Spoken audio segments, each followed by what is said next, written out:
Happy English! Today's episode is about something many English learners feel nervous about: complaining. Because when you complain in English, you don't just worry about your grammar, you worry about sounding rude. You worry about sounding angry. You worry about offending someone. But here's the truth. You can complain politely, clearly, and confidently, even if your English is not perfect. In this episode, you're going to listen to a real-life conversation, and then we'll slowly break it down together. First, just listen. Don't analyze, don't translate, just listen to how it sounds. Imagine this situation. You're at a restaurant. There's a small problem with your order. Here's how the conversation naturally sounds. Excuse me, I'm sorry to bother you, but I think there's a small problem with my order. Oh, I'm sorry about that. What seems to be the issue? I ordered the chicken pasta, but this one looks like seafood. I see. Let me check that for you right away. Thank you, I really appreciate it. Of course, I'll be right back. All right, let's pause here for a moment. Now that you've heard the conversation once, let's look at how it actually works. First, pay attention to how the customer starts the complaint. They don't say, "You made a mistake. This is wrong. I didn't order this." Those sentences are grammatically correct, but they sound too direct in real life.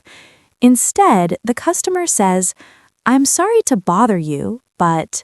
This small sentence already changes the tone of the conversation. Now let's continue with the next part of the sentence. "I think there's a small problem with my order." This is a key sentence. The customer doesn't sound angry. They don't blame anyone. They use "I think" and they say "a small problem." This makes the complaint sound calm and respectful. Before we continue, let's hear that part again in context. Excuse me, I'm sorry to bother you, but I think there's a small problem with my order. I'm sorry about that. What seems to be the issue? Now listen to how the customer explains the problem. They simply describe what happened. They say, "I ordered the chicken pasta, but this one looks like seafood." There is no emotion here, just information. That's exactly what makes the complaint effective. Let's continue listening.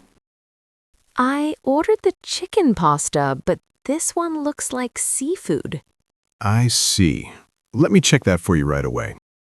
Now, focus on the staff's response. They immediately say, "I'm sorry about that." This shows responsibility. Then they say, "Let me check that for you right away." This shows willingness to help.